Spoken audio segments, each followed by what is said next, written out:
Welcome to Cliton Road. Some people call it the most terrifying thoroughfare in America. Cliton Road is a desolate 10-mile stretch of highway that spans between Route 23 and Upper Greenwood Lake. Strange occurrences have been reported on Cliton Road as far back as the 1700s. Initial reports were of witches, robbers, and highwaymen, things of that nature, but as time passed, reports grew to include occurrences of paranormal and extraterrestrial sightings. Stories of Cliton Road spread like wildfire and eventually became so far-fetched they made you wonder if they could really be true.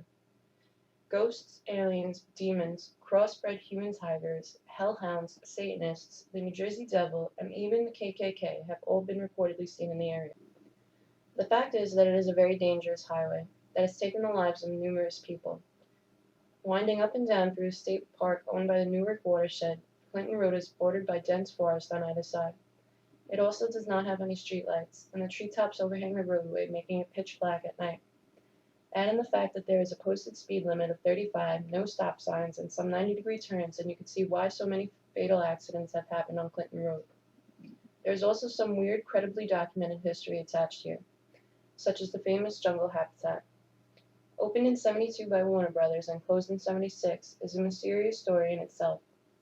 Boasting well over 1,500 animals and drive-through adventures, this theme park was abruptly closed due to financial lawsuits and resident complaints. The most notable lawsuits resulted from the case of Israeli tourists driving a taxi through the park and being attacked by 2 lions, and the case of a woman who was bitten by a baby elephant. Resident complaints stemmed from cases of wild, dangerous animals escaping from the park and roaming the surrounding woods. Warner Brothers had big plans for the expansion of Jungel Habitat, but ultimately the city voted against it, and Warner Brothers decided to close the park entirely. To this day, most of the buildings still stand. Another story that adds to the mystery of Cliton Road is of the mob hitman Richard Kuklinski, who confessed to dumping the remains of hundreds of victims along Cliton Road. Dubbed the Iceman for trying to disguise the time of death of his victims by freezing them, Richard was a vicious killer that prowled Cliton Road. Kuklinski was eventually arrested and put to death as a result of an undercover sting in which he tried to purchase cyanide for a planned murder from an undercover officer. Yet another weird story adding to the allure of Cliton Road is that of Cross Castle. Originally built for a small wealthy family overlooking the reservoir, this once glorious structure later fell into ruin after a large fire.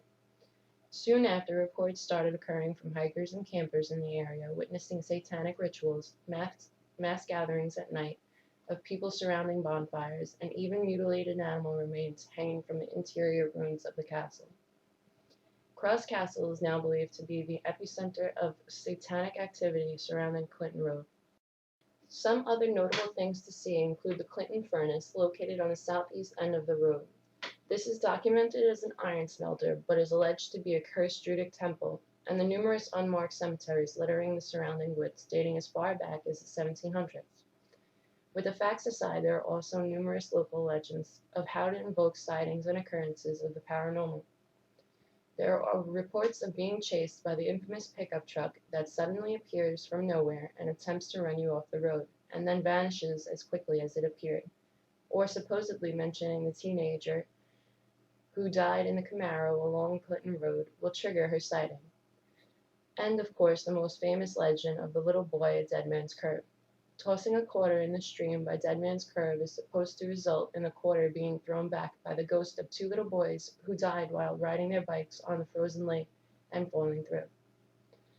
Whatever it is that you believe, there's no denying that this is a very, very creepy place, especially at night, and that the history of this area is very weird.